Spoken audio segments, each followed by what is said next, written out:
राष्ट्रवादीच्या शरद पवार गटाचे खासदार अमोल कोल्हे यांनी उपमुख्यमंत्री अजित पवार यांच्यावर काही गंभीर आरोप केले आणि त्याच अनुषंगानं आमदार अमोल मिटकर यांच्या सकाळपासून काही ट्विट्स आलेले आहेत आणि त्या ट्विट्समधून त्यांनी अतिशय गंभीर असे आरोप खासदार अमोल कोल्हे यांच्यावर केले। स्वतः अमोल मिटकर आपल्यासोबत आहेत। आमदार साहेब, तुमचे ट्विट्स सकाळपासून आलेले आहेत, तुम्ही काही आरोप केलेत खासदार अमोल कोल्हेंवर, काय आरोप आहेत तुमचे? मी आरोप म्हणणार नाही, माझे प्रश्न आहेत आणि ते फक्त माझे प्रश्न नाहीत, ते महाराष्ट्राच्या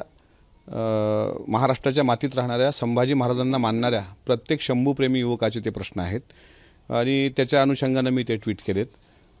एक तुम्ही लक्षात घेतलं पाहिजे की शिवाजीराव आढळराव पाटलांचा काल मनसर येथे आदरणीय दादांच्या, तटकरे साहेबांच्या आणि वळसे पाटील साहेबांच्या उपस्थितीत पक्षप्रवेश झाला। त्या भाषणामध्ये दादांनी बऱ्याच काही गोष्टी क्लिअर केल्या।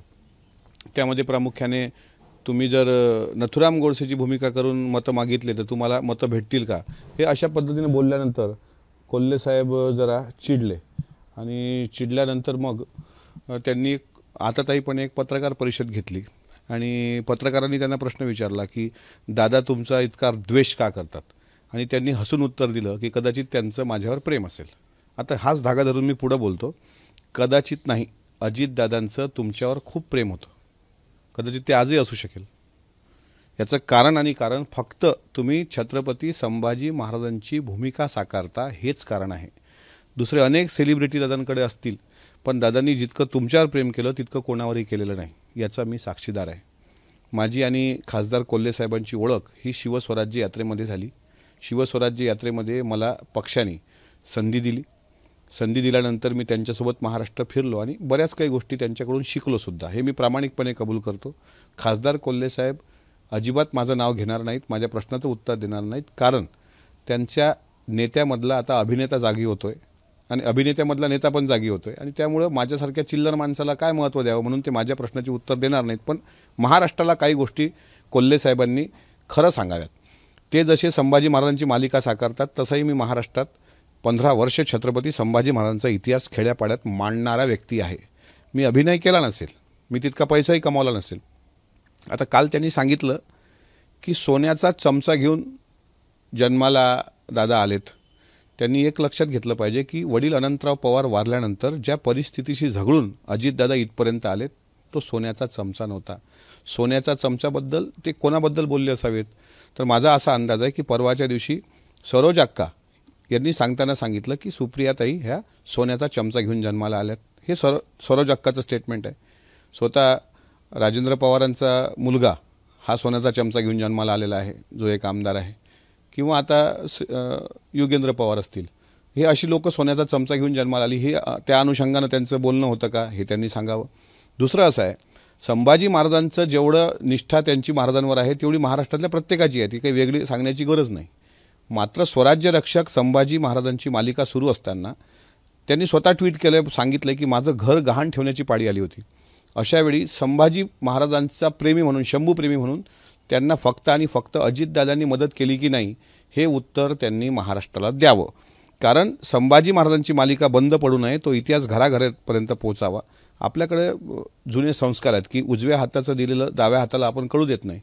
माझा नेता, माझा दादा हा प्रत्येकावर उपकार करतो, पण मात्र कधी कळू देत नाही।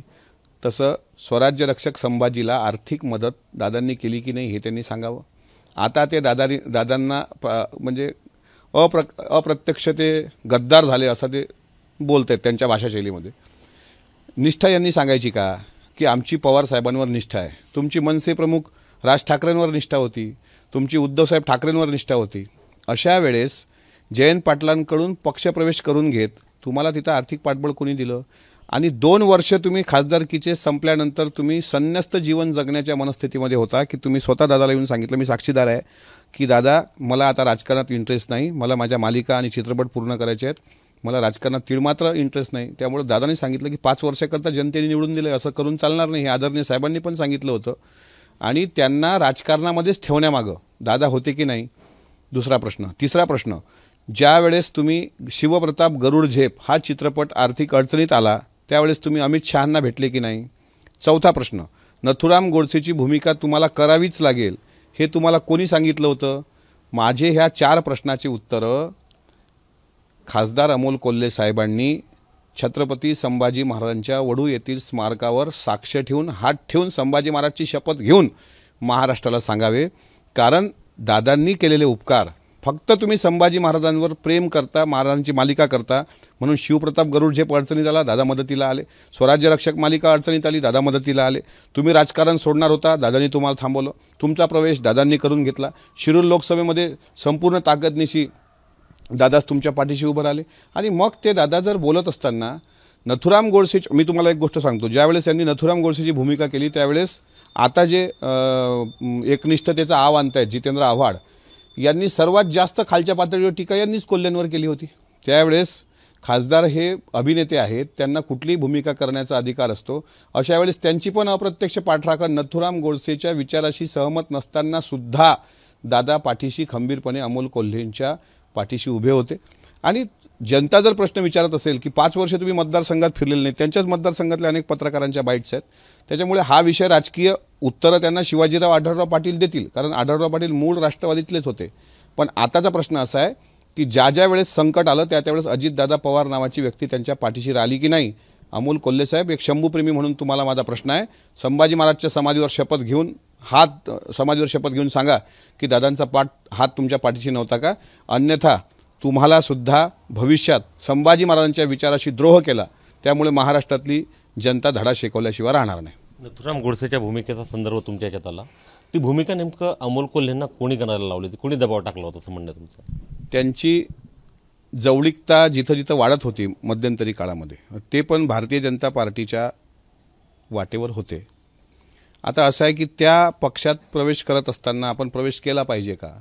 मग त्यांचे त्या पक्षातले काही मित्र आहेत आणि त्यांचे काही तिथले हे असतील, म्हणजे त्यांना सल्ला देणारे सल्लागार आले काय, त्यांनी सांगितलं असेल की तुम्ही अभिनेते आहात ना, तुम्ही अभिनेत्यानं कुठली भूमिका पार पाडली पाहिजे, मग ती महात्मा गांधीची पार पाडा की नथुराम गोडसेची पार पाडा, किंवा अभिनेत्याला काही मर्यादा नसतातच त्या बाबतीत. मग ते कोणाच्या सांगण्यावरून केलं याचं उत्तर मला असं वाटते माझ्यापेक्षा त्यांना चांगल्या पद्धतीने माहीत आहे. म्हणजे दबाव किंवा ती भूमिका कर असं म्हणणार भाजपचा नेता होता असं तुमचं म्हणणं आहे? मी असं म्हणणार नाही, पण त्यांनी कोण्या लालसेपोटी केली किंवा मी हे भूमिका करतो मग तर प्रवेश द्याल ना मला, या लालसेपोटी तुम्ही भाजपकडे जाणार होतात का? तुम्हाला ती जाण्यापासून कोणी रोखलं? जरा कळू द्या ना महाराष्ट्राला.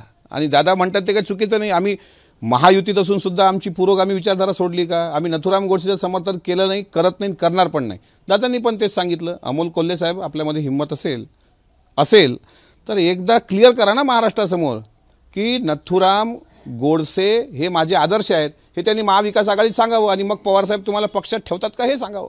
एक शेवटचा प्रश्न विचारतो. शिवस्वराज यात्रेच्या वेळेस अजितदादांनी त्यांना काही खाजगीमध्ये काही गोष्टी सांगितल्या, त्या जर लोकांसमोर उघड केल्या तर तोंड दाखवायला जागा राहणार नाही अशा पद्धतीचं वक्तव्य त्यांच्याकडून आलं. त्या नेमक्या गोष्टी काय होत्या? अजितदादा त्यांच्यासारख्या आतल्या गाठीचे राजकारणी नाहीत. अजितदादांनी कुठल्या खाजगी गोष्टी केल्या असतील तर तो त्यांच्यावर प्रेम होतं, त्या प्रेमापोटी त्यांनी काही सांगितले असतील, पण दादाला तोंड दाखवायला जागा राहणार नाही ह्या जो त्यांचा शब्द आहे, मी तुम्हाला उलट सांगतो, दादांनी जर काही गोष्टी त्यांच्या उघड केल्या तर त्यांना महाराष्ट्र सोडावा लागेल, एवढं मात्र नक्की. तुमच्याकडे काही आहेत अशा खाजगीतल्या गोष्टी? माझ्याकडे नाहीत, कारण शेवटी हे हाय नेते आहेत ना. अमोल कोल्हे म्हणजे फार, आम्ही त्यांच्या दृष्टीनं अत्यंत क्षुद्र ना. म्हणजे जितेंद्र आव्हाड असतील, अमोल कोल्हे असतील, बालमित्र मंडळाचा अध्यक्ष असेल, यांनी आम्हाला कधी सन्मानच दिला नाही ना. त्याच्यामुळे माझ्याकडे त्या काही खाजगी गोष्टी नाहीत, पण एवढं मात्र नक्की की खासदार करण्यामागं सिंहाचा वाटा हा दादांचा आहे आणि त्यांनी उपकार भुलू नये. शेवटी शिरूरमधल्या लोकांना माहीत आहे. प्रकाश आंबेडकरांनी आज वेगळी भूमिका घेतली. मनोज जरांगे पाटलांसोबत एक नवी राजकीय आघाडी महाराष्ट्रात उदयाला येत आहे. काय प्रतिक्रिया आहे तुमच्या पक्षाची? असं आहे, मी राष्ट्रवादी काँग्रेस पक्षाचा सदस्य आहे. प्रकाश आंबेडकर साहेबांनी काय भूमिका घेतली हा त्यांचा वैयक्तिक तो निर्णय असू शकतो. ते कुठेही भूमिका घ्यायला ते लोकशाहीमध्ये त्यांना मुभा आहे. मागच्या वेळेस त्यांनी MIM सोबत जाण्याची ओवेसी MIM सोबत जाण्याची भूमिका घेतली होती, ती महाराष्ट्राला पटली नाही. आता ते काल जरांगे पाटील साहेबांना अंतरवालीला जाऊन भेटले असं मी तुमच्या चॅनलवर बघितलं. आता ती भूमिका बनते की ते स्वतंत्र लढतात की महाविकास आघाडीमध्ये सगळे एकत्र येतात, त्याच्यानंतर या प्रश्नाचं उत्तर देणं योग्य राहील. अजितदादा पवार यांनी खासदार अमोल कोल्हेंना किती मदत केली आणि ते जर सांगायचं जर झालं तर अनेक गोष्टी समोर येतील आणि खाजगीतल्या गोष्टी अमोल कोल्हेंच्या जर अजितदादांनी महाराष्ट्राला सांगितल्या तर अमोल कोल्हेंना महाराष्ट्र सोडावं लागेल असं वक्तव्य आमदार अमोल मिटकर यांनी केलं आहे.